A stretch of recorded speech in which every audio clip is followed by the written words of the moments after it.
वृंदावन में जो बांके बिहारी का मंदिर है, उसमें प्रतिष्ठित मूर्ति तानसेन के गुरु स्वामी हरिदास जी को ही मिली थी। खुद श्री कृष्ण ने उन्हें दर्शन देकर इस मूर्ति को सौंपा था। स्वामी जी का जन्म राधा अष्टमी के दिन श्री आशुधीर और उनकी पत्नी श्रीमती गंगा देवी के यहाँ 1535 विक्रमी को हुआ था। उनका जन्म एक छोटे से गांव में हुआ था, जो आज के समय में हरिदासपुर के नाम से जाना जाता है। यह गांव आज अलीगढ़ उत्तर प्रदेश में स्थित है।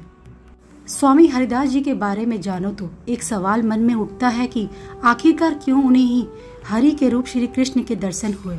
इसके पीछे एक लंबी कहानी और इतिहास छिपा है। दरअसल स्वामी हरिदास जी के पूर्वजों का श्री कृष्ण से एक गहरा नाता था। कहते हैं उनके एक पूर्वज श्री गंगाचार्य जी बाल कान्हा और बलराम से मिले थे। श्री वासुदेव के आग्रह पर उन्होंने ही कान्हा और बलराम का नामकरण किया था। कई वर्षों तक आचार्य जी का परिवार इसी क्षेत्र में रहा, लेकिन कुछ वर्षों के बाद यह परिवार मुल्तान चला गया। वह मुल्तान जो आज पाकिस्तान में स्थित है, परंतु बाद में किन्हीं कारणों से श्री आशुधीर जी ब्रिज क्षेत्र के बाहरी इलाके में आकर बस गए। ये वही क्षेत्र था जहां जगह जगह श्री हरि के रूप कान्हा की यादें समाई थी। और फिर श्री आशुधीर के यहाँ ही कुछ वर्षों के बाद ब्रिज के इसी स्थान पर स्वामी हरिदास जी का जन्म हुआ। कहते हैं स्वामी हरिदास जी को श्री कृष्ण की एक सखी का ही स्वरूप माना गया है, जिनका नाम ललिता था। शायद यही कारण था कि स्वामी हरिदास जी को बचपन से ही अध्यात्म एवं धर्म से अति प्रेम था। जिस उम्र में बच्चे खेलते कूदते हैं, जीवन का आनंद लेते हैं, उस उम्र में स्वामी हरिदास जी ज्ञान के मार्ग पर काफी आगे निकल चुके थे। कहते हैं स्वामी हरिदास जी का विवाह हिंदू विवाह के आधार पर सही उम्र में हो गया था, लेकिन शादी के बाद भी वे जीवन के उन तमाम आनंदों से दूर रहे जो एक आम इंसान भोगता है। उन्होंने केवल ध्यान की ओर ही अपना लगाव रखा। स्वामी जी का विवाह हरिमती नामक एक स्त्री से हुआ, जो कि स्वयं भी ध्यान एवं साधना की ओर आकर्षित थी। कहते हैं कि जब हरिमती जी को ये ज्ञात हुआ कि उनके पति कोई आम इंसान नहीं वरन कृष्ण के काल से संबंध रखने वाले ज्ञानी है, तो उन्होंने स्वयं भी तपस्या का मार्ग चुन लिया। उनकी तपस्या में इतनी अग्नि थी कि वे अपने शरीर का परित्याग कर अग्नि की ज्योति बनकर दिए में समा गई। इस घटना के बाद हरिदास जी ने भी गांव छोड़ दिया और वृंदावन की ओर निकल पड़े। उस वक्त वृंदावन वैसा नहीं था जैसा कि आज हम देखते हैं। चारों ओर घना जंगल, इंसान के नाम पर कोई नामो निशान नहीं।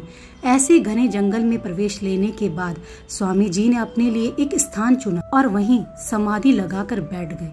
स्वामी जी जहाँ बैठे थे वह निधिवन था। वही निधिवन जहाँ के बारे में आज भी कथाएं प्रचलित है कि यहाँ हर रात राधा कृष्ण का रास होता है।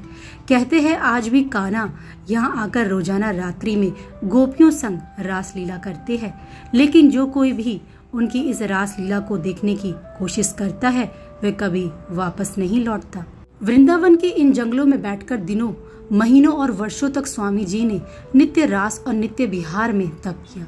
यह उनकी साधना के रागमय अंदाज थे। वे इन राग में गाते, सुर लगाते और ईश्वर के रंग में घुल जाते। कहते हैं स्वामी जी के अनुयायियों ने एक बार उनसे उनकी साधना को देखने और आनंद लेने के लिए निवेदन किया और कहा कि वे निधिवन में दाखिल होकर उन्हें तप करते देखना चाहते हैं।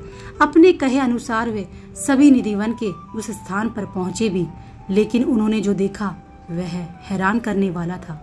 वहां स्वामी जी नहीं वरन एक तेज रोशनी थी, इतनी तेज मानो सूरज हो और अपनी ऊर्जा से सारे जग में रोशनी कर दे। इस प्रसंग के बाद ही स्वामी जी के अनुयायियों को उनकी भक्ति और शक्ति का एहसास हो गया।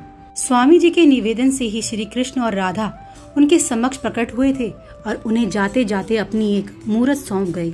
इस दृश्य को स्वामी जी के सभी भक्तों ने अपनी आंखों से देखा था। कहते हैं श्री कृष्ण की मौजूदगी का असर ऐसा था कि कोई भी भक्त अपनी आंखें भी झपका नहीं पा रहा था, मानो सभी पत्थर की मूरत बन गए हो। इस तेज से प्रज्वलित होकर स्वामी जी ने राधा कृष्ण से आग्रह किया कि वे अपने इस रूप को एक कर दें। ये संसार उन दोनों के इस तेज को सहन नहीं कर पाएगा। साथ ही वे जाने से पहले अपना एक अंश उनके पास छोड़ जाएं। स्वामी जी की इसी इच्छा को पूरा करते हुए राधा रानी और कृष्ण ने अपनी एक काली मूर्ति वहां छोड़ दी। यही मूर्त आज बांके बिहारी मंदिर में स्थापित है। जय श्री राधा।